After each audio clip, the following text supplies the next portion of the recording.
कृष्णाय नमः। श्री गुरु चरण कमलेभ्यो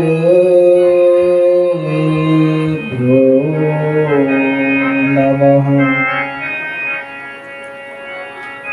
नारायणं नमस्कृत्य नरं चैव नरोत्तमं देवीं सरस्वतीं व्यासं ततो जयमुदीरयेत्।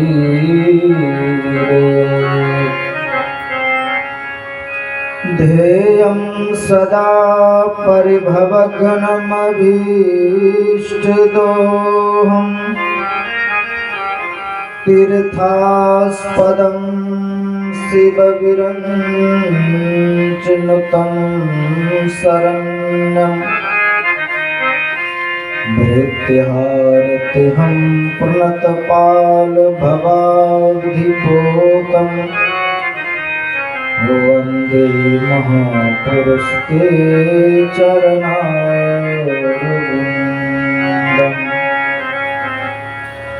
जन्माद्यस्य यतो न वयादितरश्चार्थसुभिज्ञस्वराट् तेने ब्रह्महृदारयादिकवये मुह्यन्ते यत् सूरयः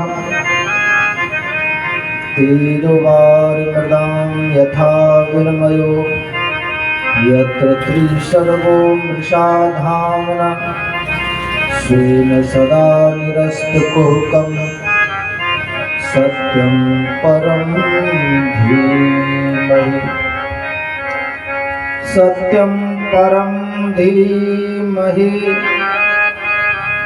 सत्यं परं धीमहि। गुरुर्ब्रह्मा गुरुर्विष्णु गुरुर्देवो महेश्वरः गुरुर्साक्षात् परब्रह्म तस्मै श्री गुरुवे नमः। बोलिए सद्गुरुदेव भगवान वृंदावन बिहारी लाल श्रीमद्भागवत महापुराण सुखदेव गुरुदेव की। अखिल विश्व ब्रह्मांड नायक परम पिता परमात्मा सद्गुरुदेव के चरणों में कोटि नमन। उपस्थित धर्म प्रेमी सज्जनों, भक्तिमती माताओं एवं आदरणीय क्षेत्रवासियों, हम लोग आज द्वितीय दिवस की कथा में प्रवेश करें। उससे पूर्व भगवान के मधुराष्टकम का भगवान के मधुर मधुर अंगों का यहाँ पर वर्णन किया गया है। बड़े ही भाव विभोर प्रेम के साथ हम लोग कर्तन ध्वनि के साथ गाने का प्रयास करें।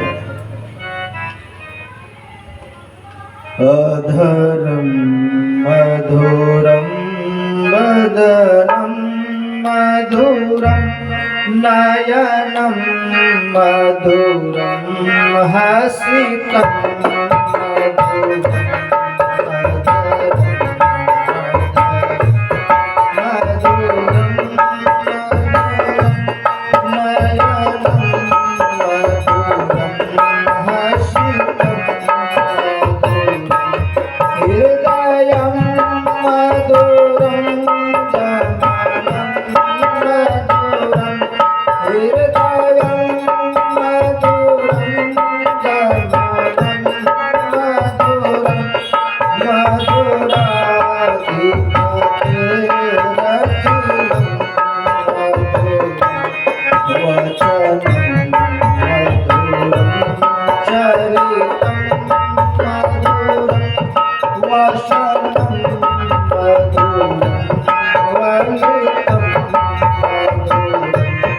चलितं मधुरं भ्रमितं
हम लोग प्रथम दिवस की कथा में श्रवण किए थे कि यह जीव चाहे कितना भी पाप करे, अगर यह तन मन लगा करके, धन लगा करके अपने आत्मा को निर्मल शुद्ध करना चाहे तो उनके लिए यह भागवत महापुराण की भागीरथी गंगा है, जिसमें जीव को निर्मल करके पुनः पहले जैसा बना दिया जाता है। गोस्वामी तुलसीदास जी महाराज लिखते हैं, भूमि परत भा ढावर पानी, जन जीव ही माया लपटानी। बादल में जब तक जल रहता है तो बहुत निर्मल रहता है, लेकिन वही बादल को छोड़ करके जब जमीन पर आता है तो मिट्टी के संपर्क में पड़ के वही कीचड़ बन जाता है। का उसी तरह हम सब जीव उस परम प्रभु परमात्मा में थे, वहां से जल की भांति अलग होकर के संसार की माया में आकर के पलित हो गए, पतित हो गए और संसार के इस पचड़े में पड़े हुए हैं। भागवत महापुराण के प्रथम स्कंद में उस परमात्मा के स्वरूप का निरूपण किया गया। वह परमात्मा जन्म देने वाले, पोषण करने वाले और संग्रहण करने वाले, जो ब्रह्मा के भी मन में भाव करने से आदि कवि उन्हें भी अपना ज्ञान वो प्रदान कर देते हैं। का उन्हीं के तेज से यह संसार भी, उन्हीं के प्रभाव से यह संसार भी हमको सत्य मालूम देता है। जैसे हम लोग अभी गर्मी के समय में अगर बस में चढ़ करके जाते हैं सड़क पर, तो गर्मी के कारण सड़क पर पानी दिखाई पड़ता है दूर से। देखे होंगे कभी बस के आगे जब बैठेंगे तो सड़क पर दूर से लगेगा सड़क पर पानी है। का किसके कारण? का सूर्य के रोशनी के कारण ऐसा भ्रम होता है। गर्मी के कारण जब मृगा को बहुत प्यास लगती है तो जंगल से जैसे बाहर निकलता है, बालू के रेत कण में दूर से उसको लगता है कि आगे पानी है, और जब वहां पहुंचता है तो लगता है नहीं, यहां से और दूर में पानी है। पानी आगे सदैव दिखाई देता है और वह मृग चलते रहता है। चलते चलते उस रेगिस्तान में बालू में पानी तो कहीं नहीं मिलता, लेकिन प्यास के मारे प्राण चला जाता है। तो ठीक उसी तरह मृग वारिसम सबहि प्रपंचन विषय सब दुख रूप है। का जैसे मृगा पानी के लिए आगे बढ़ते जाता है, आगे बढ़ते जाता और मर जाता है, का उसी तरह हम मनुष्य इस संसार में मृग तृष्णा के कारण, का ये मृगवारी है संसार का, यहाँ पर हमें सुख लगता है कि उस चीज में सुख है। रात्रि की कथा में सुनाए थे कि आत्मदेव को लगा कि पुत्र नहीं है तो पुत्र में सुख जरूर मिलेगा। जब पुत्र हुआ तो रोते धोते उसका जीवन बीता, तब उसको लगा कि पुत्र में सुख नहीं है। अंत में परमात्मा के शरण में गया, परमात्मा भक्ति करके अपना उद्धार किया। का उसी तरह जीव संसार के समस्त चीजों में सुख ढूंढते फिरता है, अंत में पता चलता है कि सुख इसमें भी नहीं है। संसार के किसी भी पदार्थ में सुख नाम का कोई भी चीज नहीं है, लेकिन लगता है कि इसमें नहीं मिला तो उस चीज में जरूर सुख मिलेगा। पत्नी में नहीं मिला तो पुत्र में मिलेगा, पुत्र में नहीं मिला तो पुत्र वधू में मिलेगा। वहां भी लड़ाई झगड़ा होता है, सोचता है कि पोता से सुख मिलेगा, वहां भी नहीं मिलता है। ऐसे जीवन है, आगे बढ़ते बढ़ते एक दिन हम मर के चले जाते हैं और जीवन के वास्तविक स्वरूप को, सुख को हम नहीं जान पाते हैं। धर्मो प्रोजित कैत्वोत्र परमो निर्मत्सराणाम सताम, का यह जो धर्म है, का धर्म के मार्ग पर कौन चलेगा? का जो जिसके भीतर ईर्ष्या नहीं, वही इस धर्म के मार्ग पर चल सकता है, वही इस धर्म के मार्ग पर आगे बढ़ सकता है। ऐसे निर्मत्सर जो है संत जन का, उन्हीं का ज्ञान है इस ग्रंथ में। ऐसे जो संत हैं ऐसे जो संत हैं जिसने अपने जीवन की मत्सरता को दूर कर लिया है, किसी से कोई द्वेष नहीं है, ऐसे संतों का इसमें ज्ञान है। आज संसार के जीव मत्सर भाव में जीता है, एक दूसरे से ईर्ष्या भाव में जीता है, एक दूसरे की ईर्ष्या करते करते वो मर जाता है। इसमें संतों की वाणी है, ऐसे संतों की वाणी जिसमें बिल्कुल मत्सरता नहीं है, बिल्कुल हृदय से दूसरे के प्रति जो वैर भाव है, ईर्ष्या है, द्वेष है, उसको निकाल करके जो जीने वाले संत हैं, उनका इसमें ज्ञान है। ऐसे संतों के ज्ञान को जीवन में धारण करना चाहिए, जो ताप त्रयोन्मूलक का जो तीनों तापों को दूर करने वाले हैं। ऐसे क्या है ये? कन्निगम कल्पतरोर गलितम फलम,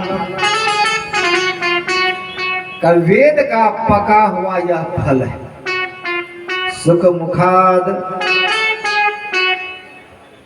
द्रव्य संयुतम, का सुख के मुख से लगा हुआ यह सुख कौन? का सुखदेव जी महाराज। सुखदेव जी महाराज के द्वारा ऐसी धारणा है कि तोता जिस फल में चोंच लगा दे वो मीठा निकलता है, इतना वो पारखी होता है। का तोता उसी फल में अपना मुख लगाता है जो अवश्य में मीठा हो। का सुखदेव जी महाराज के द्वारा यह भागवत महापुराण उनके मुख से वाचन हुआ है, इसलिए अवश्य यह मीठा है। सुख मुखाद द्रव्य, सुख मुखाद मृत द्रव्य संयतम, सुखदेव जी महाराज के मुख से निकले हुए अमृत में इसमें ज्ञान है। का इसको क्या करना चाहिए? का पीवत भागवतम रसमालयम, का इसको खूब पीना चाहिए। का कब तक पीना चाहिए? का जब तक हम परमात्मा में विलीन ना हो जाए, जब तक उसमें तल्लीन ना हो जाए, जब तक उसमें खो ना जाए। का पीवत भागवतम रसमालयम, उस रस में जब तक खो ना जाए। रसो वैशा, का वही रस परमात्मा है, वही आनंद का स्वरूप परमात्मा है। क्या उस रस में खो जाना चाहिए। सूत जी महाराज से शौनक ऋषि ने प्रश्न किया है। क्या प्रश्न किया? किम श्रेयः शास्त्र सारः कः, सयवतार प्रयोजनम, किम कर्म के अवतारस्य धर्मः कम शरणं गतः। कि हे महाराज, इस मनुष्य के लिए उत्तम कार्य क्या है? मनुष्य क्या करे जो इसका उद्धार हो? शास्त्र का सार क्या है यह बतावें। भगवान के कितने अवतार हुए और अवतार लेने का प्रयोजन क्या है वह भी बताएं। किम कर्म के, उसने कौन कौन कर्म किए, और अंत में परमात्मा श्री कृष्ण, परमात्मा श्री राम इत्यादि इस धरती पर आकर के धर्म की स्थापना करते हैं। जब भगवान ही चले जाते हैं तो धर्मम कम शरणम गतः, का वह धर्म किसके शरण में चला जाता है, कहाँ जाता है वह धर्म? का इन्हीं इच्छा प्रश्नों पर यह पूरा के पूरा यह भागवत महापुराण उन्हीं छह प्रश्नों पर टिका हुआ है कि मनुष्य के लिए श्रेष्ठ कार्य क्या है, मनुष्य को क्या करना चाहिए। मुनियः साधु पृष्ठोयम भवद्भिर्लोक मंगलम, यत् कृतः कृष्ण संप्रश्नो येनात्मासु प्रसीदति, सह वै पुंसाम परो धर्मो यतो भक्तिर्धोक्षजे। अहेतु क्या प्रतिहता ययात्मा संप्रसीदति। पहला प्रश्न कि मनुष्य को क्या करना चाहिए। का सहवे पुंसाम परो धर्म। मनुष्य का परम धर्म क्या है। भक्तिर्धौक्षजे, का उस परमात्मा का वो भजन करें, परमात्मा का भक्ति करें। का कैसे कैसे भजन करें। का अहो तुक्याम, जैसे परमात्मा बिना हेतु के हमें सब चीज दे रहा है। आप संसार में बिना हेतु के, बिना मतलब के का संसार में कोई नहीं है। का साई सब संसार में मतलब का व्यवहार, इस संसार में सब मतलब का व्यवहार, साई सब संसार में मतलब का व्यवहार। जब लग पैसा हाथ में तब लगता को यार, तब लगता को यार, यार संग ही संग डोले। पैसा रहा न पास यार मुख से नहीं बोले। कह गिरधर कविराज जगत का या ही लेखा। करत बिगर जी प्रीत यार कोई बिरला देखा। कई संसार में बिना गर्ज का, बिना मतलब का आपको प्रेम करने वाला दुनिया में कोई नहीं मिले। जब तक आप में कुछ नहीं है तब तक प्रेम करने वाला दुनिया में आपको कोई नहीं मिले। है तुक्याम, का परमात्मा जब से हम जन्म लिए हैं तो परमात्मा को क्या दिए हैं हम। परमात्मा हमें प्रेम करता है कि नहीं। का अगर परमात्मा प्रेम नहीं करता हमें आपको तो मनुष्य शरीर ही नहीं देता। क्योंकि यह मनुष्य शरीर कैसे दिया है। का अपार करुणा करके, करुणा कर दे। परमात्मा की जब बहुत कृपा हुई 84 लाख योनियों में भटकते भटकते, तब सोचा कि एक बार मनुष्य शरीर इसको दे के देखते हैं सुधरेगा कि नहीं। इसलिए मनुष्य शरीर दिया। और मनुष्य शरीर दिया तो हमारे लिए जो चीज जितना उपयोगी है उतने मात्रा में दिया परमात्मा ने। का अभी जो हम लोग हैं सांस लेने में 1 भी रुपया नहीं लगता है। यही सांस आप जाकर हॉस्पिटल में लेके दिखाइए। जब हमें जरूरत पड़ जाए सांस की तो एक सांस लेने के लिए भी आपको डॉक्टर को पैसा देना पड़ता है। जब ऑक्सीजन का सिलेंडर लगाएगा तो उसका पैसा चार्ज दीजिए तो लगेगा, नहीं तो मर जाइए आप। डॉक्टर वैद्य ऐसे होते हैं, मर जाइए आपको ऑक्सीजन का भी सिलेंडर नहीं लगाएगा। अगर लगा लिया तो उसका पूरा पैसा वसूलेगा। कई यमराज जो है, कई यमराज सिर्फ प्राणी का प्राण ही हरण करता है। का जो डॉक्टर है वो आपके प्राण और पैसा दोनों हरण करता है। हमारे विचित्र है संसार में। यमराज सिर्फ आपका प्राण हरण करे, मर जाने के बाद भी वो पैसा वसूल करके ही मुर्दा किसी को वापस करता है। तो संसार में ऐसा मतलब का खेल है। का उस परमात्मा ने हमको सांस कितना दिया है। का दिन और रात में 21,600 सांस लेते और छोड़ देते हैं। इसका कोई पैसा नहीं देना पड़ता है, लेकिन समय आता है तो पैसा भी देना पड़ेगा। परमात्मा ने इतना पानी बनाए, इतना हवा अग्नि सब चीज दिया हमको। परमात्मा बिना हेतु के हमसे प्रेम करता है। शंकराचार्य महाराज लिखते हैं, शरीरम स्वरूपम तथा व कलत्रम यशश्चार्जितम धनम मेरुतुल्यम मनश्चेन लग्नम गुरुरग्र पद्ये ततः किम ततः किम ततः किम। का जिस परमात्मा ने हमको इतना सुंदर मनुष्य शरीर दिया, शरीरम स्वरूपम, इतना सुंदर मनुष्य शरीर दिया है, हमको लंगड़ा भी बना सकता था, बिना हाथ का बना सकता था, बिना पैर का बना सकता था, कोई भी अंग छीन सकता था, लेकिन हमको दिया है ना, का उस परमात्मा ने हमको दिया है। जिस परमात्मा ने बिना सोचे हमको सब चीज दिया है, तो उसके लिए क्या हमको हेतु रख करके भजन करना चाहिए? कुछ देगा तभी भजेंगे क्या? नहीं। अहेतु क्याम प्रतिहता ययात्मा संप्रसीदति वासुदेव भगवती भक्ति योग प्रयोजितम जनत्यासु वैराग्यम ज्ञानम च यद हेतुकम कामस्य नेन्द्रिय प्रीति लाभो जीवेत यावतः जीवस्य तत्व जिज्ञासा नार्थो यचेष्ट कर्म भी।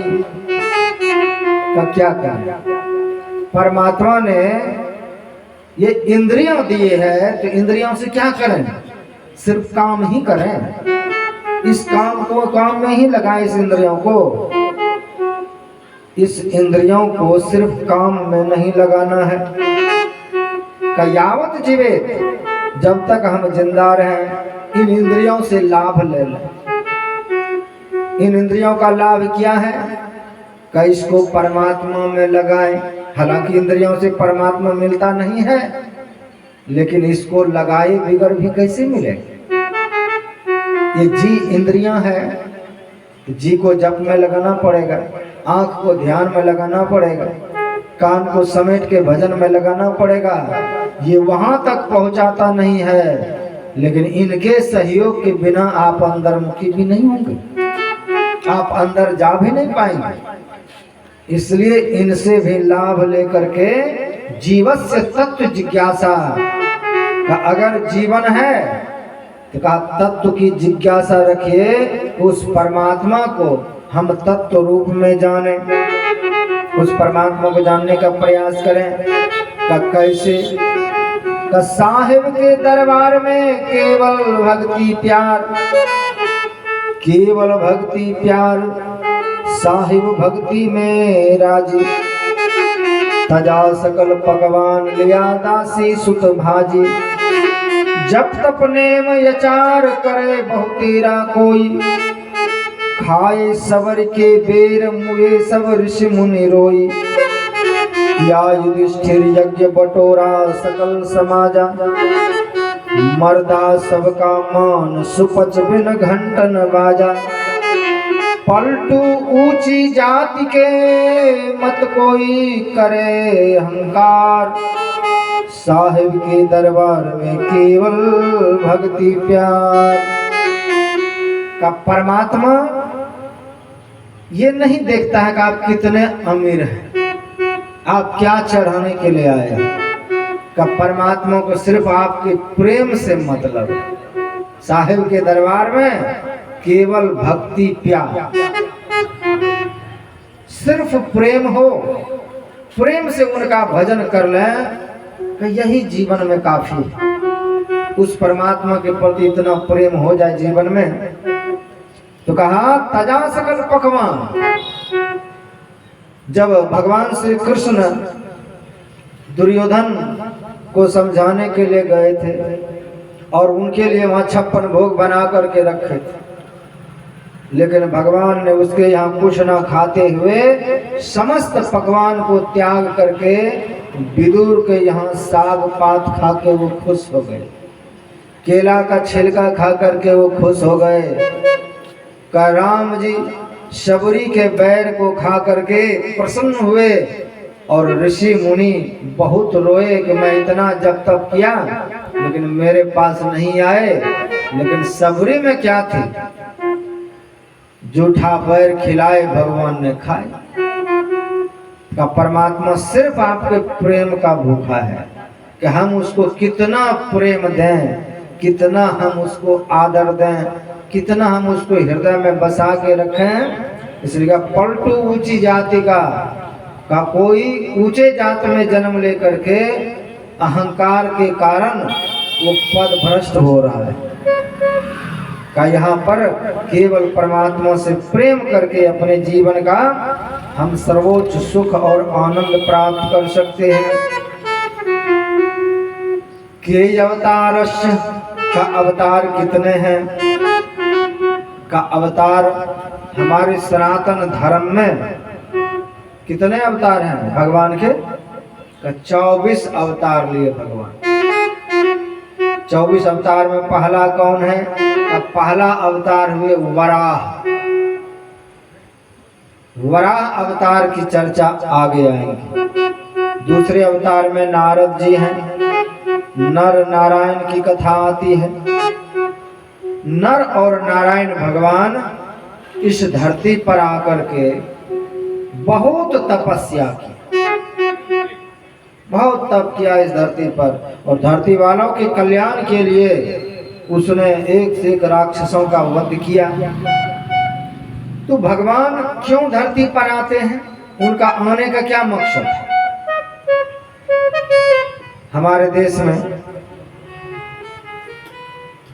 मुसलमान राजा हुए अकबर, और उसके यहाँ बीरबल रहते थे, मंत्री का काम करते थे। तो अकबर एक दिन बीरबल से कहते हैं कि तुम्हारा जो भगवान है बहुत सस्ता है, तुम्हारा भगवान बहुत सस्ता है, मेरा जो है अल्लाह सस्ता नहीं। उसको जरूरत पड़ता है तो किसी को भेज देता है, किसी को भी भेज देता है, लेकिन तुम्हारा भगवान इतने सस्ता है, तुम कहते हो भगवान के 24 अवतार हैं, वो तुम्हारा भगवान खुद आ जाता है। तो बीरबल ने कहा कि ये राजा है, इनसे बहस करने से कोई फायदा नहीं है। एक दिन विचार किया कि अकबर को ज्ञान देना पड़ेगा। अकबर का एक छोटा सा भी बालक जो गोद में रखने लायक था, नवजात शिशु के समान, और अंदर ही अंदर बीरबल ने नौका विहार का बहाना बनाया कि राजन उस नौका विहार में आप भी चलेंगे, आपके शहजादा भी चलेंगे, कई लोग चलेंगे हम लोग नौका विहार में। तो अकबर का जैसा बेटा था वैसा मोम का बनवा करके दासी के हाथ में रख दिया। वो गोद में लेकर के स्वांग कर रही थी कि राजा साहब के लड़का है। और जब नाव बीच नदी में गया, इशारा किया और दासी ने वो मोम का पुतला नदी में गिरा दिया। नदी में गिराए तो अकबर जो था नाव से सीधे कूद पड़ा। अब कूदा तो देखते हैं वहां मोम, उसको तैरना भी नहीं आता था, खुद डूबने लगा। तो बीरबल ने पहले से सैनिक सबको तैयार करके रखा था कि ऐसा ऐसा होगा, जैसे राजा साहब कूदे वैसे उसको बचा भी लेना। तो राजा कूदे, तो कूदने के बाद मोम का पुतला हाथ लगा, राजा को बाहर खींच के लाया, नाव पर चढ़ाया। तब बीरबल ये क्या मजाक है? का प्रभु मजाक नहीं, आप एक दिन कहे थे ना कि तुम्हारा भगवान बहुत सस्ता है, खुद आ जाता है। आप ही बताइए, आप जब नाव में बैठे थे आपको तैरना भी नहीं आता है, हम लोग तैरना जानते हैं, यहाँ पर बहुत तैराकी हैं, तो आप क्यों नहीं कहे इन सबको कि देखो मेरा बेटा गिर गया नदी में, उसको निकालो। का मेरा बेटा था नदी में गिर गया, उतना कहने का फुर्सत कहाँ था जो तुम्हें कहता निकालने के लिए, मैं खुद ही कूद गए। यही मैं आपको समझाना चाहता हूँ कि मेरा परमात्मा कितना दयालु है। हम डूब रहे हैं संसार में तो किसी और को भेजेगा, खुद कूद के आ जाता है बचाने के लिए। ऐसा मेरा परमात्मा, इसीलिए मेरा परमात्मा दयालु है, दयावान है, कृपा के समुद्र हैं। तो ऐसे परमात्मा जब जब इस सृष्टि में उनकी जरूरत पड़ी, जिस रूप की जरूरत पड़ी वैसा रूप धारण करके आए और भक्तों का, संतों का उद्धार करके वो चले गए। भगवान कपिल का अवतार हुआ, दत्तात्रेय का अवतार हुआ, और भगवान यज्ञ नारायण भगवान अवतार हुए, ऋषभदेव हुए, पृथु हुए, मत्स्य अवतार हुए, कच्छप अवतार हुए, मोहिनी अवतार हुए, नरसिंह अवतार हुए, वामन अवतार हुए। इन सब की कथा आगे सुनाएंगे क्रम क्रम से। तो कहा ये सब अवतार लेकर के परशुराम जी अवतार लेकर के आए। सत्यवत्याम पराशरात, सत्यवती और पराशर के संयोग से व्यास देव जी यह भी भगवान के अवतार हैं। राम जी के अवतार हुए और बलराम कृष्ण के अवतार हुए। कलयुग में आगे बुद्ध के अवतार हुए। और इस कलयुग के मध्यांश में जब कलयुग लगभग कुछ बचेंगे बीतने के लिए, तब इस धरती पर कल्कि भगवान अवतार लेंगे। भगवान जब अवतार लेता है तो क्या करता है? भगवान श्री कृष्ण कहते हैं यदा यदा हि धर्मस्य ग्लानिर्भवति भारत अभ्युत्थानम् अधर्मस्य तदात्माहं सृजाम्यहम्। का जब जब इस धरती पर पापी लोग बढ़ता है, पापी कौन? का जो दूसरे जीव को काट करके खा जाए, जो शराब पिए, जो पर स्त्री गमन करे, जो दिन रात झूठ बोले और पवित्र अवस्था में रहे, झूठ चोरी नशा हिंसा व्यभिचार करे, का ऐसे पापी लोग जब धरती पर बहुत बढ़ जाएंगे, तब भगवान अवतार लेकर के उन सब पापियों को नाश कर देंगे। भगवान का यही काम है। जैसे किसान लोग खेती करते हैं तो खेत में अपने फसल को बढ़ाने के लिए कितना खाद पानी देते हैं, और उसमें जंगल झाड़ बहुत हो जाता है तो किसान लोग क्या करते हैं? जंगल को नाश करने के लिए पहले तो कुदाली से सबको काटते थे। आजकल स्प्रे चला, स्प्रे एक बार मार देते सब जंगल शांत हो जाता और फसल आगे बढ़ जाता। का परमात्मा भी वही काम करते हैं। जब ज्यादा संसार में भक्त के अलावा पापी लोग बढ़ जाते हैं तो भगवान आकर के सभी पापियों को एक बगल से नाश करता है। भगवान राम आए तो वही किए, भगवान कृष्ण ने भी वही किए। और आगे कलयुग में आने वाले समय में मनुष्य जब बहुत ज्यादा अहंकारी हो जाएंगे, मनुष्य जब बहुत ज्यादा चोर उचक्के बन जाएंगे, का कलो चोरे जना सर्वे, कलयुग में जब सभी चोर प्रवृत्ति के हो जाएंगे, सभी एक दूसरे को काट करके खाएंगे, नरभक्षी बन जाएंगे, ऐसे मनुष्यों को नाश करने के लिए भी कपिल भगवान आए, उसने उपदेश दे करके सबको समेटा। और कल्कि भगवान जब आएंगे तो वो उपदेश नहीं देगा, वो एक बगल से सबको समेटेगा। इसलिए संत जन गांव गांव आकर के आपको सुनाता है कि आप साधु बनिए, आप परमात्मा का भक्त बनिए। और आने वाले समय में का हमारे देश की जनसंख्या कितनी है? कितना? 150 करोड़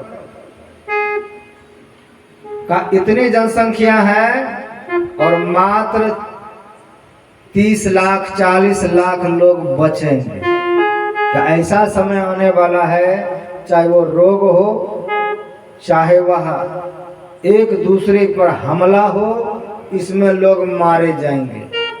इसमें बचेगा कौन? का जो परमात्मा की ओट में रहेंगे, संत के शरण में रहेंगे, का जो पापी लोग होंगे उन सब की खात्मा करेंगे, वो सब को समाप्त कर देंगे। का उसी तरह जैसे किसान अपने फसल को बचा करके जंगल को नाश करते हैं, का उसी तरह परमात्मा भी अपने भक्त को बचा करके पापियों को संहार कर देता है। इसलिए पाप ताप त्याग करके परमात्मा का खूब भजन करना चाहिए। तो पूछते हैं शौनक जी महाराज कि आपने व्यास देव जी की चर्चा सुनाई, ये बताइए कि यह कब हुए? कस्मिन् युगे पर्वेत्ययं स्थाने वा केन हेतुना कुतः संचोदितः कृष्णः कृतवान् संहितां मुने। आप बताएं किस युग में हुए? द्वापरे शमनो प्राप्ते तीर्थये युग पर्यये जातः पराशराद योगी वासव्यम कलयो हरे। का यह द्वापर युग के अंत में तृतीय युग में हुए और पराशर जी के यह पुत्र हुए व्यास देव जी महाराज। और व्यास देव जी महाराज जब हुए इस धरती पर, कलयुग में मनुष्य के पास उतने बुद्धि नहीं होगी। इन कलयुगी मानवों के लिए ज्ञान देने के लिए ग्रंथ बनाया। सतयुग में कोई पुस्तक नहीं था, त्रेता युग में कोई पुस्तक नहीं था,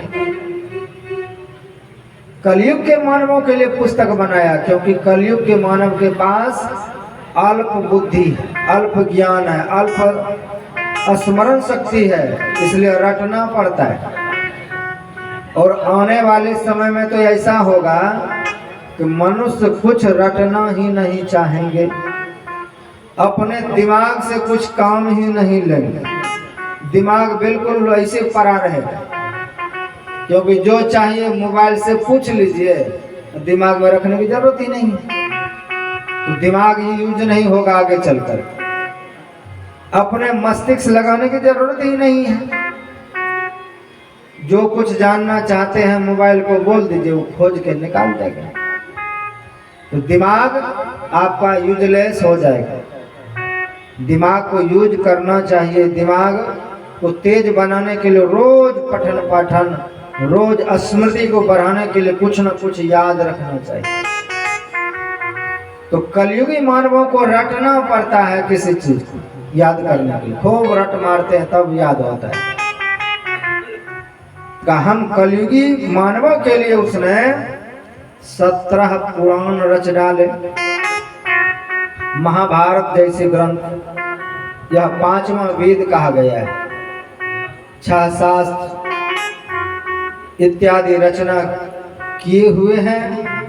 और वह नदी में प्रवेश करके सूर्य को अर्घ दे रहे थे। और उसी समय वहां पर नारद ऋषि आकाश मार्ग से उतरे हैं, करतल ध्वनि के साथ भगवान का नामोच्चारण करते हुए इस धराधाम पर उतरे। और जैसे उतरे व्यास देव जी के आश्रम में पहुंचते हैं, नारद ऋषि सिंहासन दिया, चरण धोए और फिर नारद जी पूछते हैं कि आपने तो इतना बड़ा काम किया, इतना सुंदर सुंदर काम किए हैं, आप बताइए अपने कर्म से संतुष्ट हैं कि नहीं? कुछ जगह मोबाइल बंद करेगा। का कर्म से संतुष्ट हैं कि नहीं आप? तो कहा, हे नारद ऋषि क्या बताऊं, सच में मैं अपने कर्म से संतुष्ट नहीं, दुखी रहता हूं। का दुखी आप इसलिए हैं क्योंकि भगवान श्री कृष्ण के चरित्र का गुणानुवाद नहीं किए हैं अभी तक। जब तक आप ऐसा नहीं कर लें तब तक आप संतुष्ट और सुखी नहीं हो पाएंगे। किसका मोबाइल बज रहा, बंद कीजिए ना।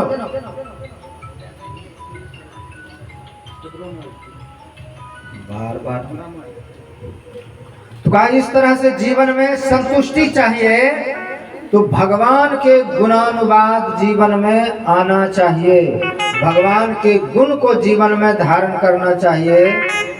इसलिए आप भगवान की गुणानुवाद करें। और नारद ऋषि कहते हैं कि हे व्यास देव जी, मैं आपकी अपनी बीती हुई बात आपको बता रहा हूँ कि मैं आज जीवन में इस मुकाम पर कैसे पहुंचा हूँ। संतों की संगति क्या है का वह मुझे देख करके आप पता लगे कि मैं पहले क्या था और क्या से क्या हो गया। अहम पुरातीत भवे भवम मुने का मैं जो था पहले गंधर्व था और गंधर्व के रूप में मैं अपने जीवन में बहुत आनंदित था। गंधर्व के जीवन में रहते हुए भी उपवरहन नाम का मेरा गंधर्व का शरीर था, बहुत सुंदर। एक बार ऋषियों के मन में विचार हुआ कि मैं रास लीला देखना चाहता हूं कि भगवान श्री कृष्ण इस संसार में किस तरह से लीला की, कैसा उसने लीला धारण किया, कैसा उनका जीवन रहा।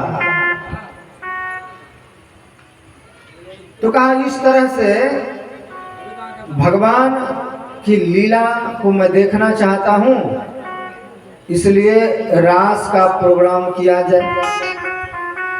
तो उपवरण नाम का जो गंधर्व था ये देखने में बहुत सुंदर था, इसलिए भगवान श्री कृष्ण का उसका रूप दिया गया, मोर मुकुट पहनाया गया, पीतांबरी हाथ में बांसुरी, और लीला करने के लिए मंच पर भेजा। कहते उपवरहन नाम का जो गंधर्व था वो अभी कृष्ण रूप में है, लीला कर रहा, और उसकी पत्नी जो थी वह भी उस लीला को देखने के लिए आए थे। तो उपवरहन अभी कृष्ण रूप में है, लेकिन वहीं से उसने अपने पत्नी को जो इशारा किया ऋषियों ने देख ली, और ऋषियों ने जब देखा तो कहा मैंने तुमको कृष्ण का रूप इसलिए धारण किया था तुम अपने पत्नी से नैन मटक्का करो कृष्ण के रूप में। अरे दुष्ट, जाओ तुम नीच योनि में जाकर के जन्म लो, जाओ तुम दासी का पुत्र बनो। तो कहते हैं मैं उन्हीं महात्माओं के श्राप से दासी का पुत्र हो गए। ये सब छोड़ के बैठिए, छोड़िए सब मोबाइल साइलेंट में रखिए, डिस्टर्ब मैं हो जाता हूँ मोबाइल। और कथा का रस अगर आपको अच्छा ना लगे और मोबाइल से गप करें बीच में तो बिल्कुल अच्छा बात नहीं है। इसलिए कथा से, सत्संग से, परमात्मा से बढ़कर के कोई कुछ नहीं है। इसलिए एकाग्र मन से मोबाइल को बंद करके रखिए और सावधानी पूर्वक, बार बार रिंगटोन बज रहा है ये सब बंद कीजिए। घर में जाके घर से छत पर से सुनिए, वहीं से किसी तरह का इसमें डिस्टर्ब मत कीजिए। सब अपना अपना मोबाइल साइलेंट कीजिए, बंद कर लीजिए। 1-2 घंटा का प्रसंग है, प्रेम पूर्वक सुनना चाहिए। बार बार विक्षेप होगा तो मेरा मन उचाट हो रहा, इसलिए सावधानी रखिए। कम से कम जीवन में सत्संग से बढ़कर के कुछ नहीं है।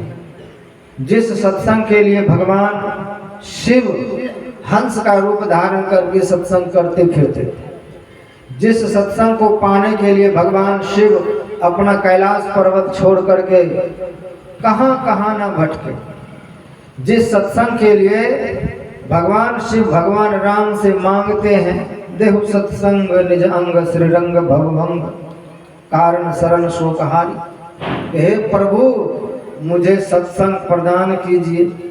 हम लोगों को मिला है इधर उधर ना करें बिल्कुल। तो हम श्रवण कर रहे थे कि महात्माओं के श्राप से उपवरहन नाम का गंधर्व श्राप क्या दिया कि तुमको मैंने कृष्ण बनाया था सुंदर चरित्र करने के लिए, और तुम अपने पत्नी को देख करके वहीं से मुस्कुरा रहा है। श्राप दिया तो जाओ तुम दासी के पुत्र हो जाओ। दासी किसको कहते हैं? का पहले के समय में बड़े बड़े सेठ लोग दूसरे गरीब के कन्या को खरीद करके अपने यहाँ सेवा के लिए रखते। वो दास प्रथा हुआ करता था।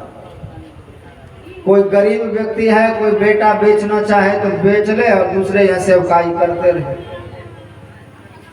कोई राजा हो, गरीब की बेटी को अपने बेटी की सेवा में रख लेते, एक नहीं 10, 20, 50, 100। और जब बेटी का विवाह होता था तो बेटी के यहाँ उसको दहेज में दे देते थे दासियों को, जाओ अब मेरी बेटी के यहाँ सेवा करते रहना। उसका विवाह नहीं होता था, वही झाड़ू पोछा करो और अपना पेट पालो। ऐसा ऐसा संसार में हुआ है कभी। उसको कहते दासी प्रथा।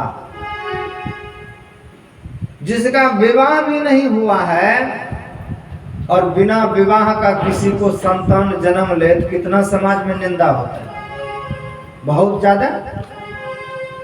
तो वही श्राप दिया कि तुम जाओ दासी के पुत्र हो जाओ। अब किसी के गांव में किसी सेठ के यहाँ कोई दासी है और उनको संतान हो जाए तो उस गांव में उसको कौन अच्छा कहे? वह दासी बच्चा लेकर के किसी अन्यत्र चले गए जहां के लोग उसको नहीं जानते थे। एक बहुत बड़ा सेठ था, सत्संगी था। उसी सत्संगी के यहाँ पर वह दासी अपने पुत्र को लेकर के वहीं पर रहने लगे। तो सेठ जी का काम क्या था?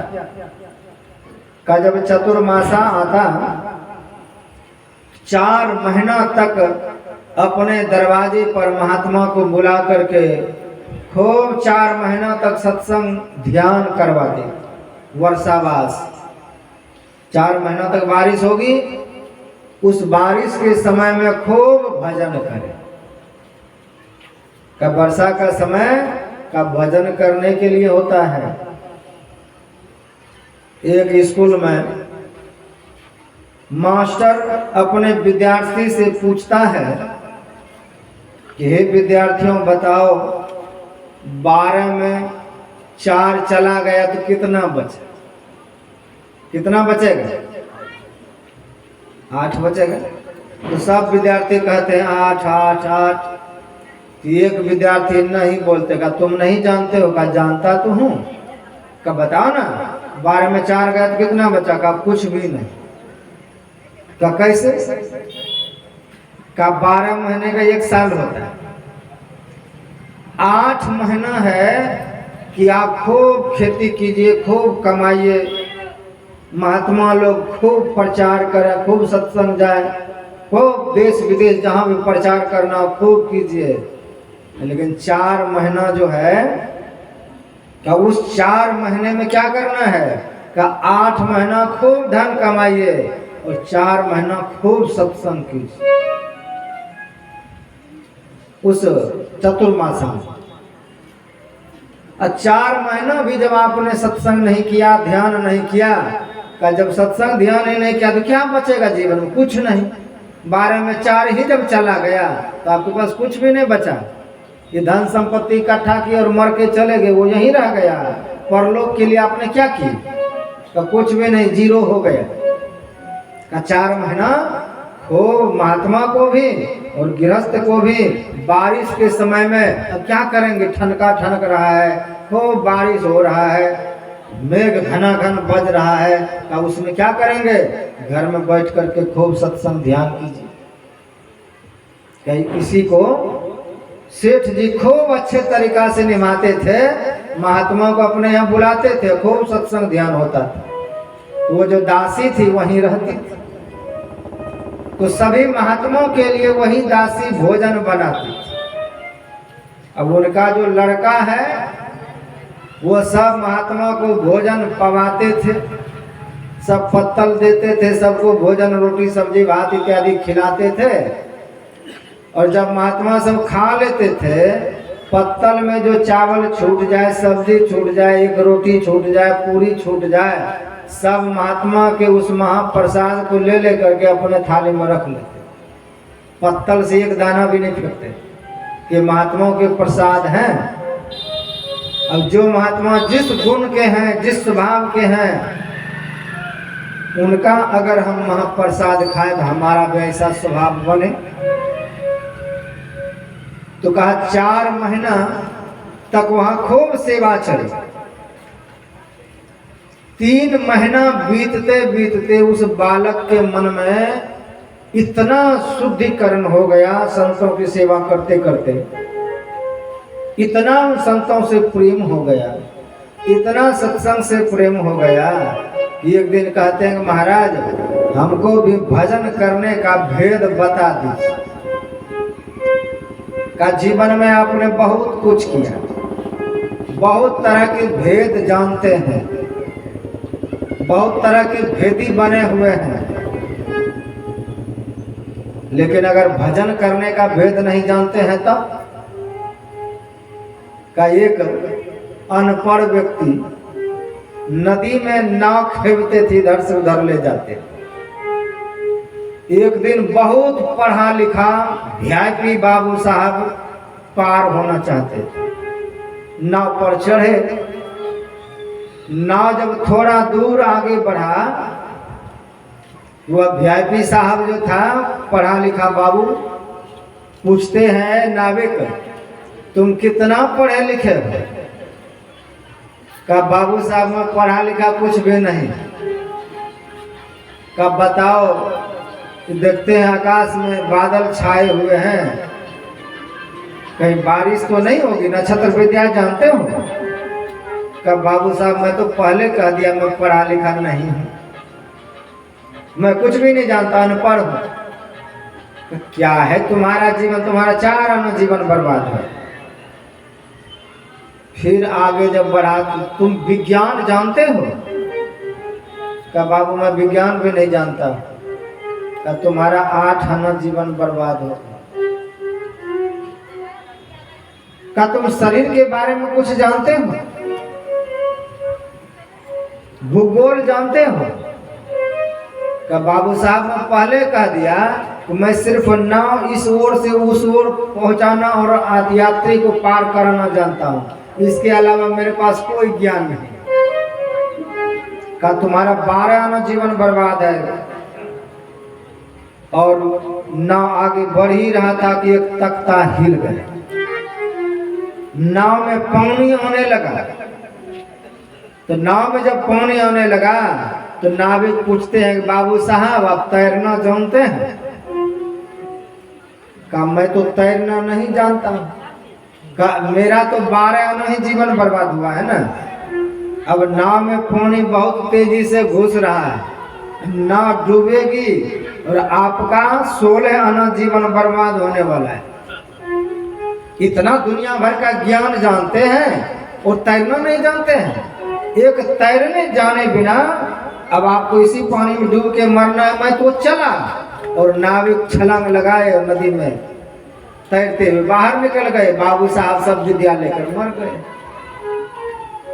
तो कहा जीवन में आपने बहुत तरह की विद्या सीख रखा है, बहुत तरह के ज्ञानी हैं, बहुत तरह के भौतिक ज्ञान है आप में। आजकल एक साधारण जो अनपढ़ व्यक्ति है का जितना वो अन्याय नहीं कर सकता है का उतना अन्याय बहुत पढ़ा लिखा लोग कर लेता है। पढ़ लिख करके अन्याय करता है। का मूर्ख लोग ज्यादा से ज्यादा क्या करेगा?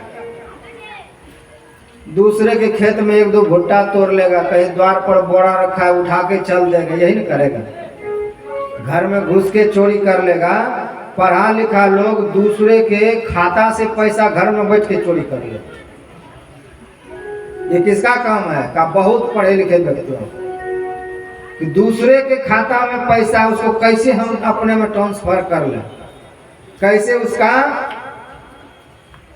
किस तरह से उसके खाता से निकालना पैसा, ये सब बुद्धि ये सब किसको आए? का बहुत पढ़ा लिखा है। का संसार में बहुत तरह के ज्ञान हैं, बहुत तरह के ज्ञानी हैं का अगर उसने भवसागर पार होने का विद्या नहीं सीखा है तो का वो ऐसे संसार में डूब करके मर जाएगा, कोई ज्ञान कम नहीं देगा। इसलिए भव पार होने वाले कबीर साहब कितना पढ़े लिखे थे। कबीर साहब कहते हैं मसी कागज छुयो नहीं, कलम गए हो नहीं हाथ, मैं तो कागज कलम भी नहीं छुआ हूँ, पढ़ने की तो बात ही छोड़ दी। का संसार में जो बड़े बड़े संत हुए वो कुछ ज्यादा पढ़े लिखे नहीं थे। सबरी माता पढ़ी लिखी नहीं थी, लेकिन भवसागर पार जाने की विद्या उसने सीख रखी थी, मतंग जी से सीख रखे थे। मीरा जी ने संत रैदास जो राजपूत खानदान के होते हुए, और संत रैदास जी कहते हैं कहा रैदास चमारा, कि मैं खुद चमार हूं। का वहां पर जाति अभिमान नहीं देखा मीरा जी ने, उसने कि मैं अपने नीचे जाति से कैसे जाके नाम दान ले लूं और दीक्षा ले लूं, ऐसा नहीं देखा। लेकिन आज मीरा जी का नाम है संसार में, क्योंकि उसने पार होने का टिकट ले लिया।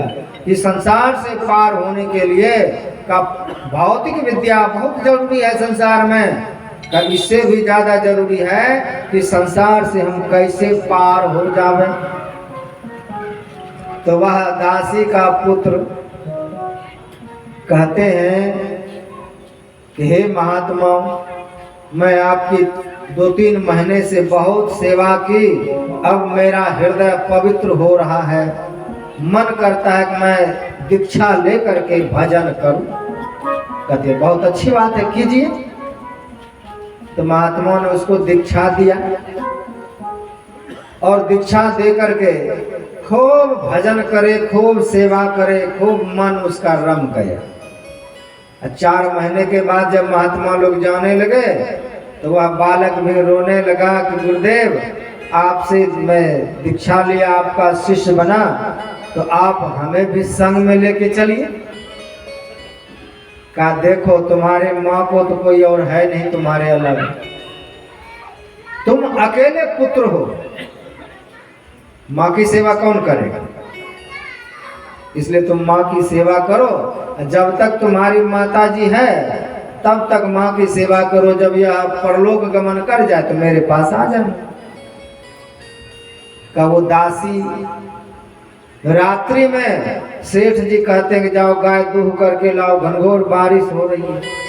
उसी में वो जा रही थी, रास्ते में किसी नाग पर पैर पड़ गए, नाग ने डस लिया, मर गई। जब उस बालक के माता जी भी मर गई, तब विचार करते हैं कि अब मैं सेठ का तो गुलाम नहीं हूं जो इसकी सेवा करूं, माँ के कारण मैं यहाँ सेवा करता था, अब माता जी नहीं रही तो मेरा फर्ज होता है कि मैं अपने गुरु के पास चला जाऊंगा। और वह बालक उत्तर दिशा की ओर, जिधर वो महात्मा सब गए थे उसी दिशा की ओर चले जा रहे हैं। महीनों बीत गए, गांव, पहाड़, नदी, पुल पार करते करते हिमालय की उस चोटी पर, हिमालय के उस किनारे एक तालाब के पास हाथ पैर धो करके संध्या वंदना करने लगे। सूर्य जैसे अस्त हुआ, ध्यान करने वो बैठ गए। और ध्यान करने जैसे बैठते हैं तो भगवान का उसको झलक दिखाई पड़ा, एक झलक। और एक झलक जब उसने भगवान का देखा तो विचार किया कि पुनः पुनः ध्यान करें। फिर वह ध्यान करे और ध्यान में देखने का प्रयास करे, जो भगवान का मैंने रूप देखा एक बार देख लो। तो आकाशवाणी हुई, हे बालक, अब तुम भगवान के उस दिव्य रूप को नहीं देख पाओगे। क्यों नहीं देख पाएंगे? का तुम अभी अधकचड़े हो, और अधकचड़े योगी हो। पूर्ण योगी नहीं हो जो तुमको भगवान का रूप दिखाई दे। का फिर इतना सा क्यों दिखाई दिया? का इतना सा इसीलिए दिखाई दिया कि तुम्हारे गुरु ने कहा था कि ध्यान करने से भगवान का मानस मूर्ति मानस रूप दिखाई देगा। गुरु के वचन को सत्य करने के लिए मैंने तुमको वह थोड़ा सा दर्शन दिया। अब जो है तुम्हारा उम्र मात्र 7 दिन का बचा है। 7 दिन के भीतर यह तीनों लोक जलमग्न होकर के सृष्टि समाप्त हो जाएगी। और वही हुआ, 7 दिन के भीतर पूरा त्रिलोकी प्रलय में समाप्त हो गए। और फिर 1000 वर्ष तक यह घनघोर अंधकार में संसार छाया रहा। पुनः जब भगवान श्री विष्णु के नाभि कमल से ब्रह्मा जी की उत्पत्ति हुई, ब्रह्मा जी को जब सृष्टि का भार सौंपा गया, तब ब्रह्मा जी की गोद से नारद जी उत्पन्न हुए। का नारद जी दासी का पुत्र नहीं है। किसका पुत्र है? ये ब्रह्मा जी का बेटा है। ब्रह्मा जी का बेटा है, वो दासी का पुत्र नहीं है। हाँ, दासी का पुत्र वो पूर्व जन्म में था, लेकिन अब जो नारद जी है यह ब्रह्मा का बेटा है। तो नारद ऋषि कहते हैं, देखिए मैं एक दासी का पुत्र हो करके संतों की सेवा करके संतों की आज्ञा में रह करके आज मैं कहाँ हूँ? का डायरेक्ट ब्रह्मा जी का आज मैं बेटा बन गया हूँ। और ब्रह्मा जी का बेटा बन करके मैं ऐसे ही ताली बजा बजा करके भगवान का कीर्तन गुणगान करते फिरता था। एक बार विष्णु धाम गए और वहाँ पर जब जा करके भगवान का खूब कीर्तन किए तो भगवान प्रसन्न हो करके क्या किया? का भगवान प्रसन्न होकर के यह हमको वीणा प्रदान किया। और भगवान कहते हैं कि अब आप इसी वीणा को बजा करके मेरा कीर्तन कीजिए।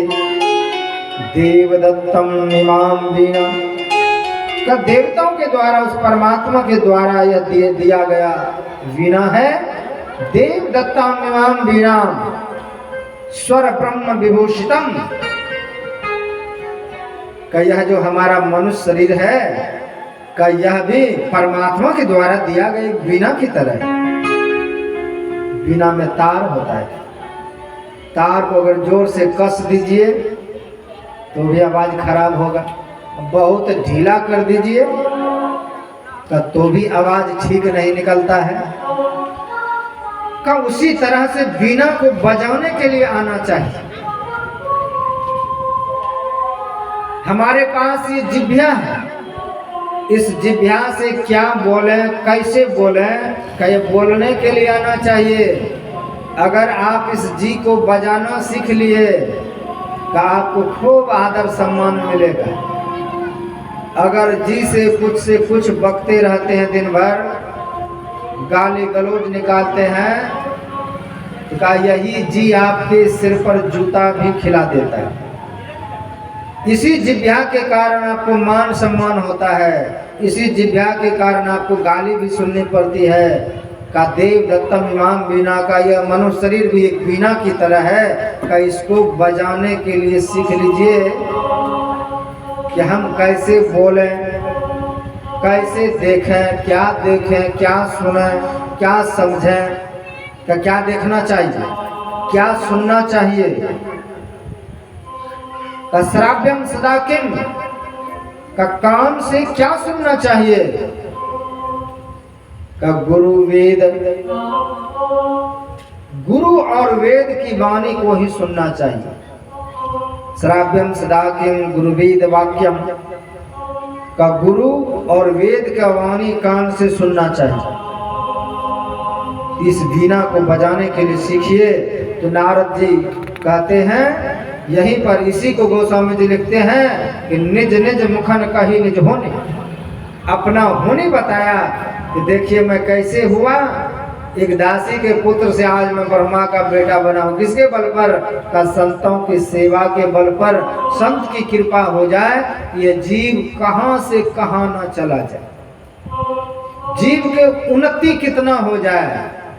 इसलिए आप ऐसा काम कीजिए, आप दीक्षा ले लीजिए, भजन कीजिए। नारद जी का शिष्य बना कौन? व्यास देव जी महाराज। शिष्यत्व ग्रहण किया, ध्यान की बात बताई। बिंदुनाद साधन करी, दिव्य चक्षुलिय खोल, बसा व्यास गुरु हरि चरित्र, लिखा ग्रंथ जनमोल। का जो बिंदु और नाद का ध्यान कर लेता है, का वही इस सृष्टि के तमाम चीजों को देख सकता है। इसलिए संसार में जितने संत महापुरुष हुए,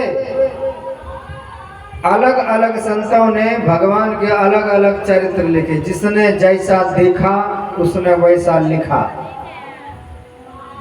तो व्यास देव जी ने भगवान श्री कृष्ण कैसे अवतार लिए, क्या क्या लीला किया, क्या बोले, क्या देखे, आंख बंद करके सब देखा। कानों से भगवान के सुंदर सुंदर उपदेश को सुने, वह सब कुछ व्यास देव जी ने देखा, देख करके लिखा, लिख करके आनंदित हुए और ग्रंथ जब लिख दिए। पूर्व प्रसंग है कि जब व्यास देव जी महाराज सरस्वती नदी के किनारे अपनी पत्नी विटिका के साथ रह रहे थे, आनंद पूर्वक रह रहे थे। कहते हैं उसी समय एक बार नारद ऋषि कैलाश पर्वत पहुंचते हैं। भगवान शिव उधर ध्यान में मस्त हैं, मैया पार्वती बैठी हुई है। नारद ऋषि जब पहुंचते हैं तो उठ करके माता ने उसकी स्वागत किया। नारद ऋषि कहते हैं,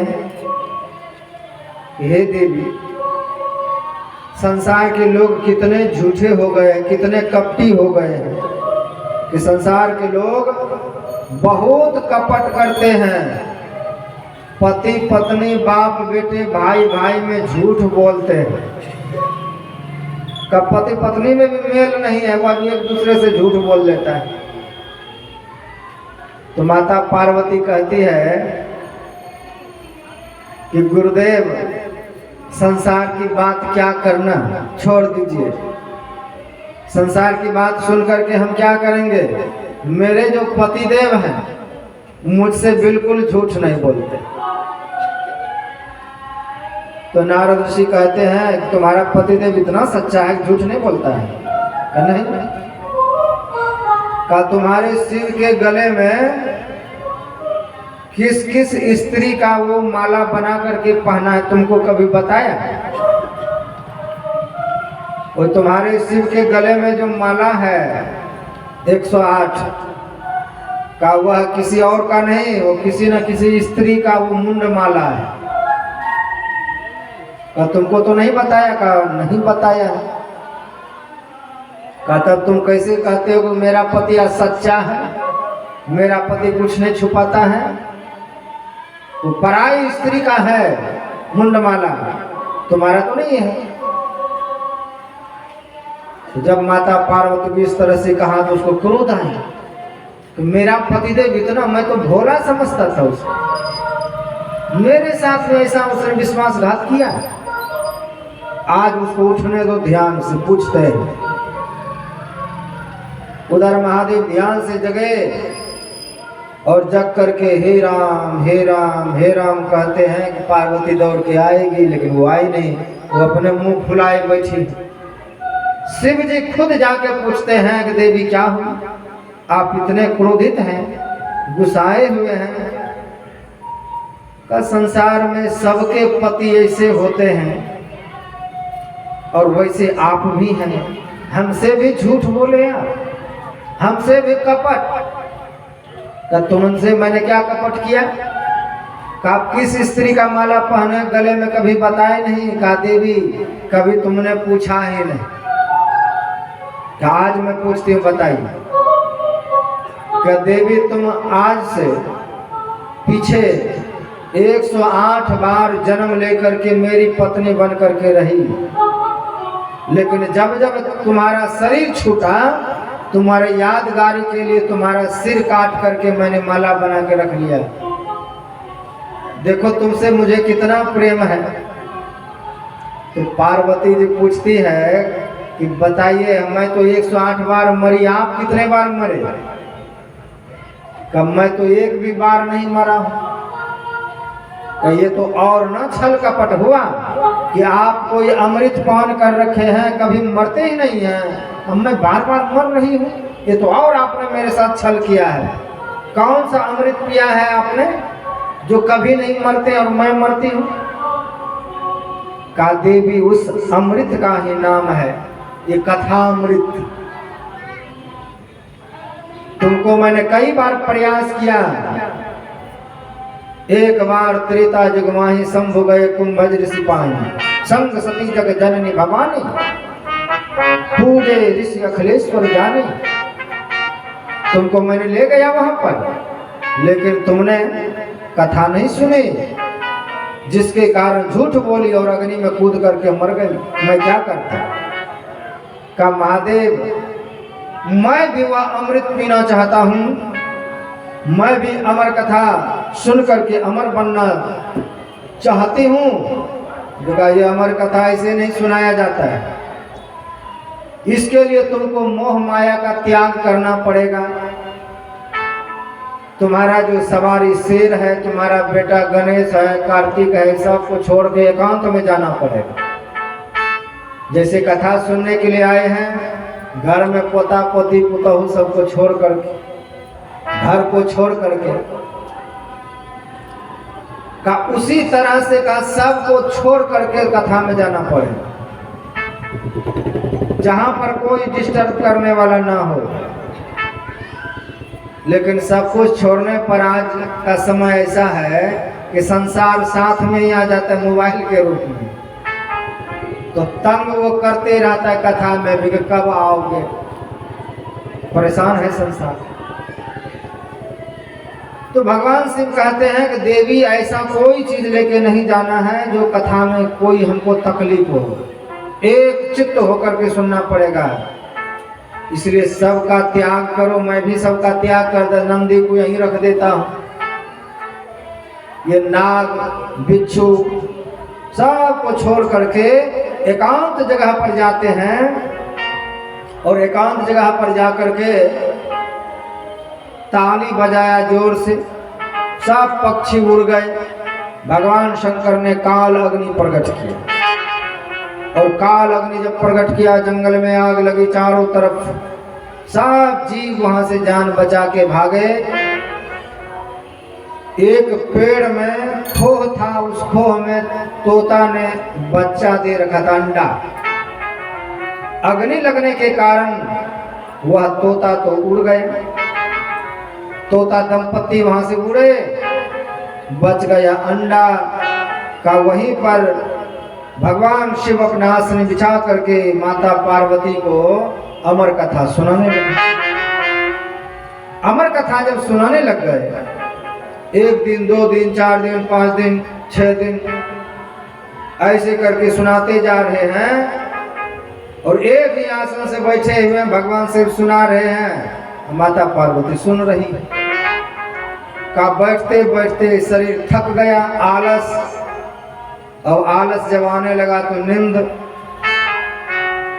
तब तक में क्या होता था, वह सड़ा हुआ जो अंडा था, अग्नि के प्रताप से जो पक चुके थे, कथा का शब्द सुन करके वो धीरे धीरे हरा हुआ। हरा हुआ तो अंडा पुष्ट हुआ, पुष्ट होकर के अंडा फूटा, और तोता बाहर निकल करके वो सुन रहे हैं भगवान शिव के गुप्त वार्ता, जो सिर्फ पार्वती के लिए ही सुना रहे थे। तोता सुनते सुनते इतना ज्ञानवान हो गए, इतना उसमें क्षमता आ गई कुछ ही क्षण में, वह मनुष्य का बोली बोलने में समर्थवान हो गए। वह माता पार्वती के पीछे उड़ के जाके छिप गया और माता पार्वती अब झपकी लेने लगी बार बार। तो वह तोता विचार करता है, अगर ये माता सो गई, प्रश्न नहीं किए, तो भगवान शिव कथा सुनाना ही बंद कर दे। इसीलिए पार्वती माता की आवाज में वह तोता भगवान शिव से प्रश्न उत्तर कर रहे हैं। महादेव आगे और सुनाइए, आगे यह चरित्र सुनाइए।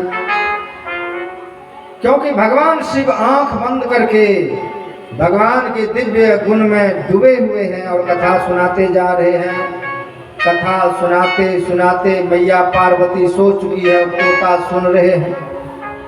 भगवान शिव जोर से आवाज लगाए, वृंदावन विहारी लाल की जय।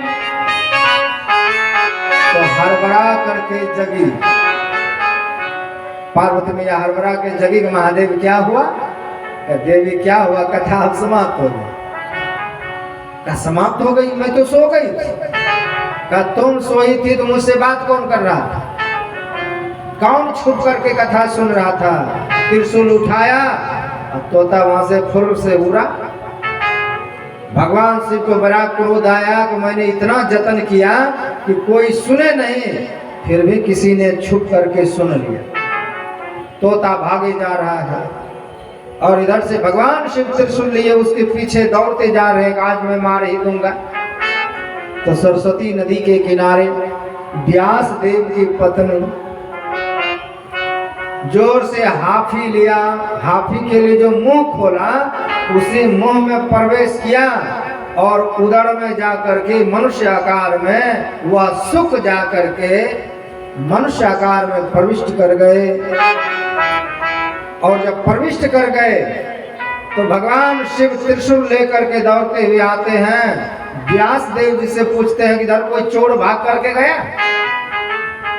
कहा, महादेव आपके पास है ही क्या जो चोर चोरी करेगा? भांग का पोटरी क्या चोरी करेगा?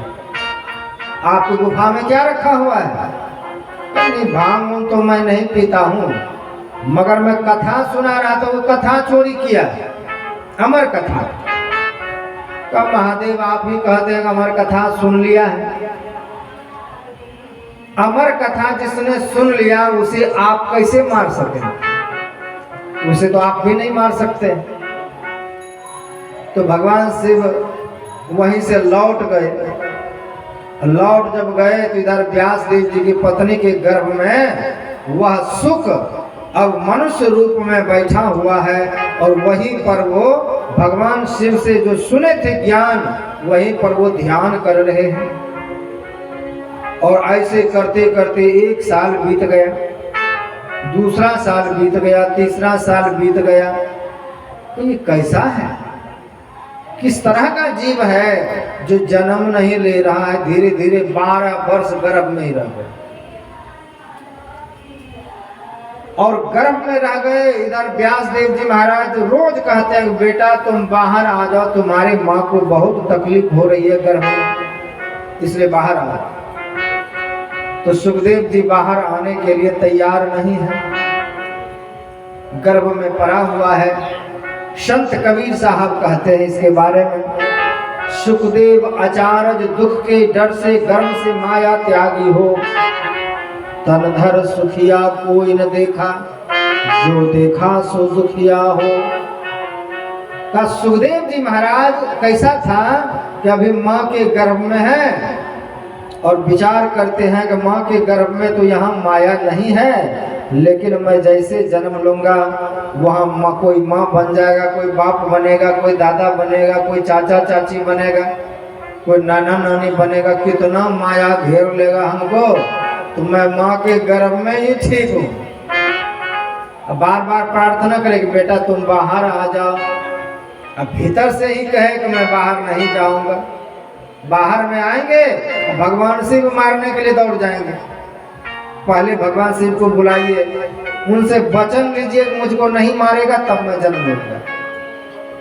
पहले भगवान विष्णु को बुलाइए, ब्रह्मा जी को बुलाइए वह अगर वचन दे देगा कि मेरी माया इसको नहीं बांधेगा तब मैं बाहर आऊंगा, तो व्यास देव जी भी भगवान के अवतार हैं। तीनों देवों को बुलाया।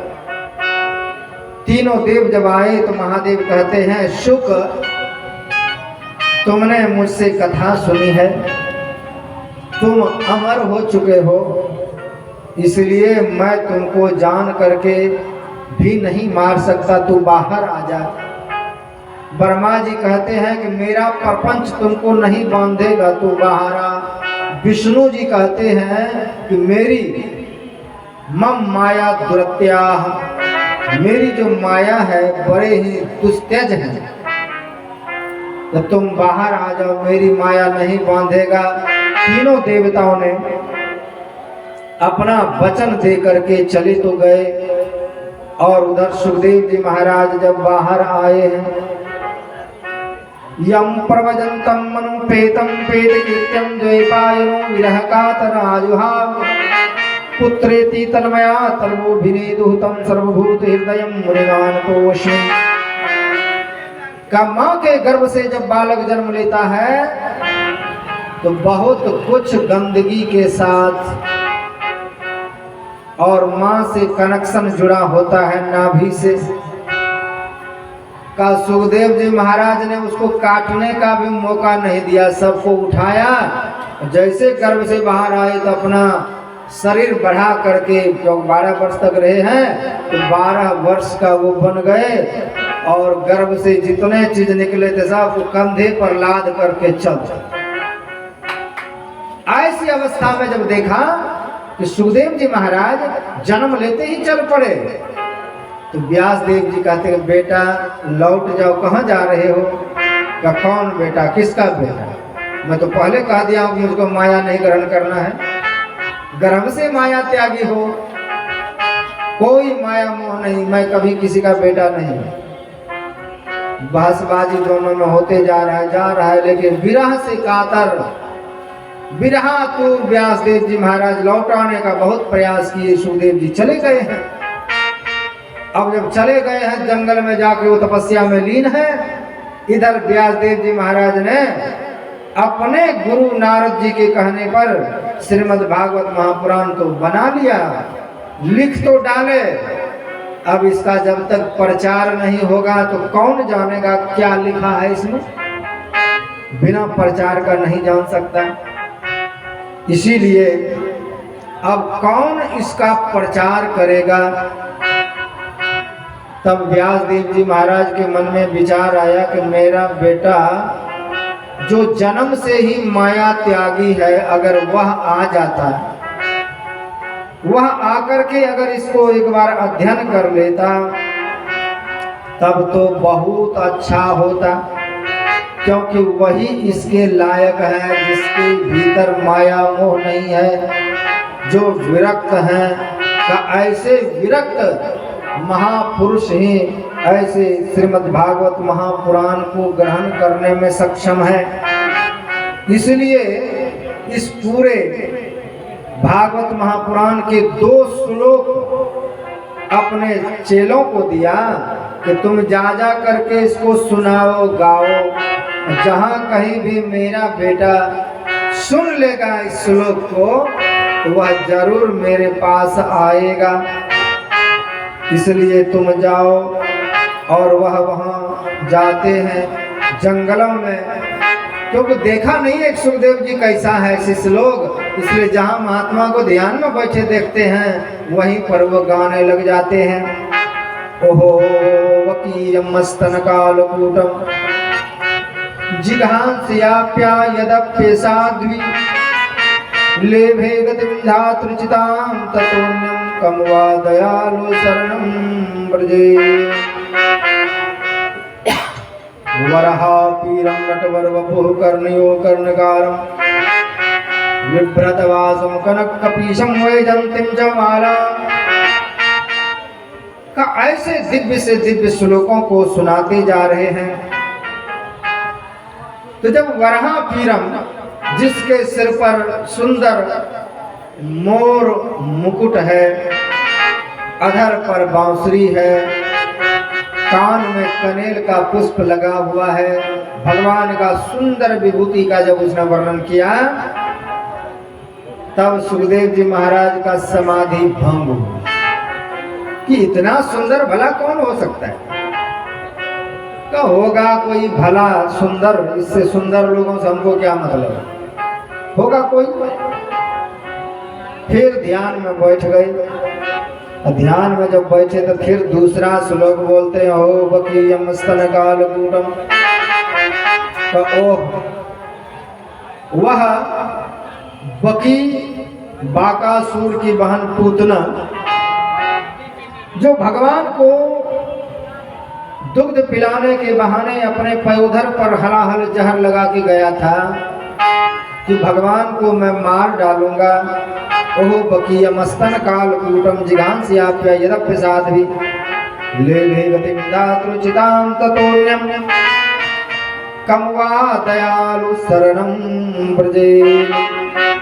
का जिसने भगवान श्री कृष्ण को जहर दे करके मारने का प्रयास किया, का उस परमात्मा ने उसका भी उद्धार कर दिया।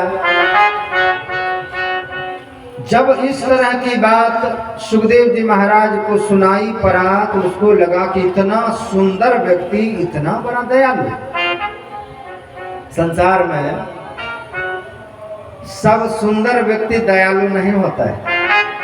बड़े कठोर, शरीर देखने में बहुत सुंदर है लेकिन जिह्वा से ऐसे ऐसे कठोर वचन निकालते हैं का बहुत ज्यादा। कहते सुंदर है बदन उनके, बहुत सुंदर बदन है, कांटे हैं जुबानों में।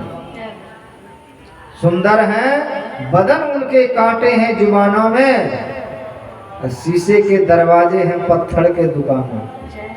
पत्थर के दुकानों में शीशे का दरवाजा टिकेगा? का शरीर बहुत सुंदर देखने में है और जिह्वा कैसा, जिह्वा से ऐसा ऐसा शब्द निकालता है कि लड़ाई झगड़ा हो जाए पूरा।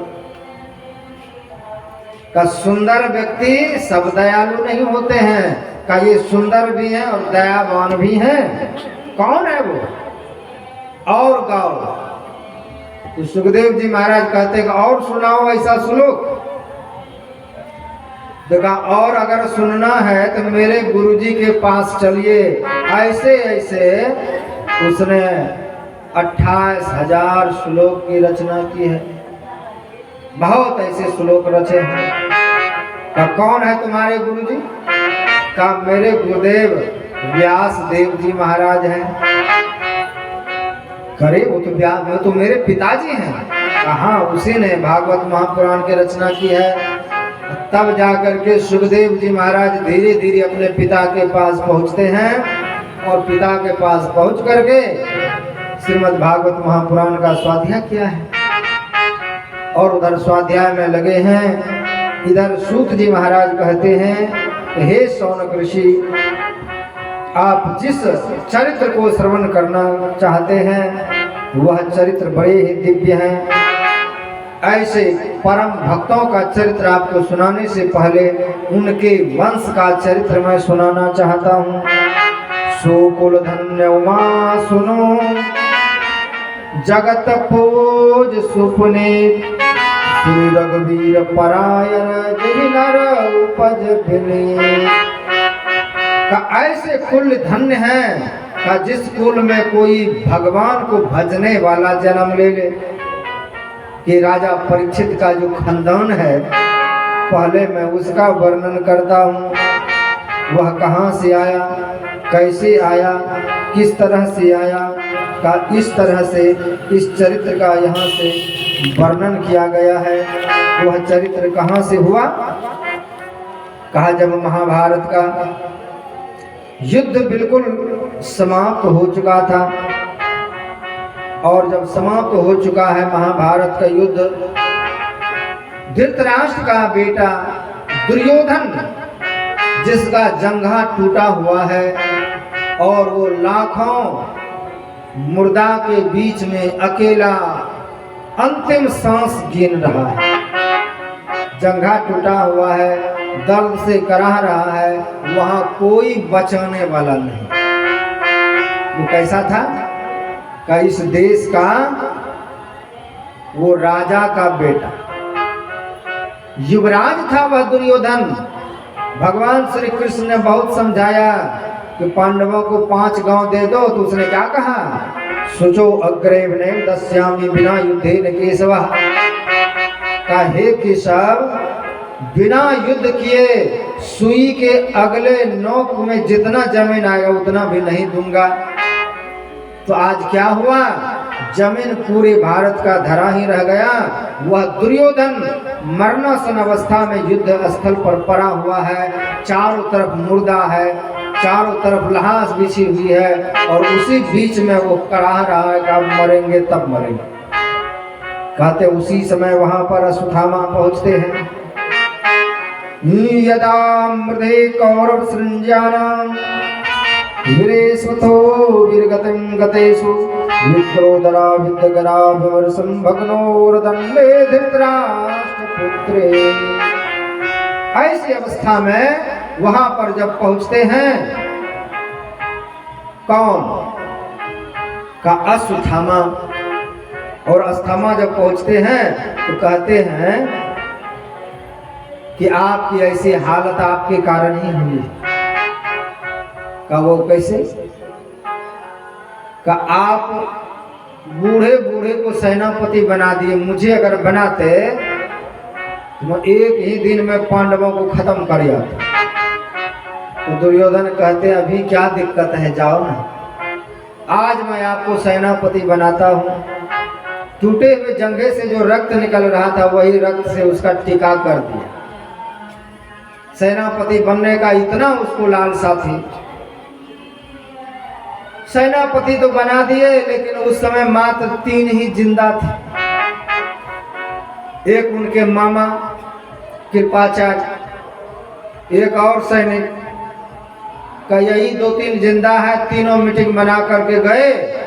पांडव लोग आज अंतिम विजय के दिवस हैं, इसलिए विजय के दिन में भगवान श्री कृष्ण ने बड़े राजनीतिक दांव खेले। क्या देखो आज विजय का दिन है, जीत तो लिए हैं, अगर असावधानी किए तो कुछ घटना घट सकती है, इसलिए आज विजय का दिन है। चलो हम सब लोग सरस्वती नदी के किनारे खूब बैठ करके ध्यान करें। पांडवों को लेकर के चले गए हैं। इधर पांडवों के जो 5 पुत्र द्रौपदी से उत्पन्न हुए थे, अपने अपने पिता के पलंग पर जाकर के सो गए हैं।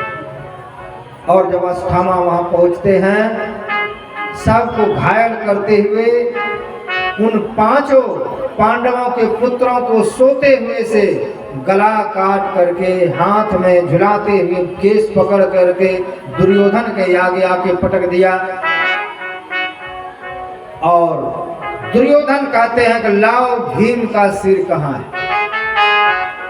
तो भीम का बेटा का सिर दिया, हाथ से दावा तो जैसे पपीता टूट जाए का उसी तरह पपीता की भांति, तरबूज के भांति वह सिर दावने से ही पिचक के टूट गया। तब तो दुर्योधन रोने लगेगा, हाय अश्वत्थामा तुमने ये क्या किया, ये तो मेरा भतीजा है, अरे लड़ाई तो मेरा पांडवों से था, इन बच्चों को तूने मार करके मुझको आज अनाथ बना दिया, अब मुझे जल भी कौन देगा।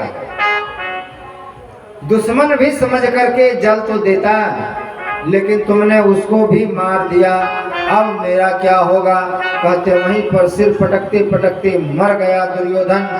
और अश्वत्थामा भागे कि अब अगर पांडव जिंदा है तो वह हमें छोड़ेगा नहीं, भागे वहां से। और उधर भगवान श्री कृष्ण 5 पांडवों को लेकर के आए तो यहाँ की दशा बड़ा ही क्रंदनीय है।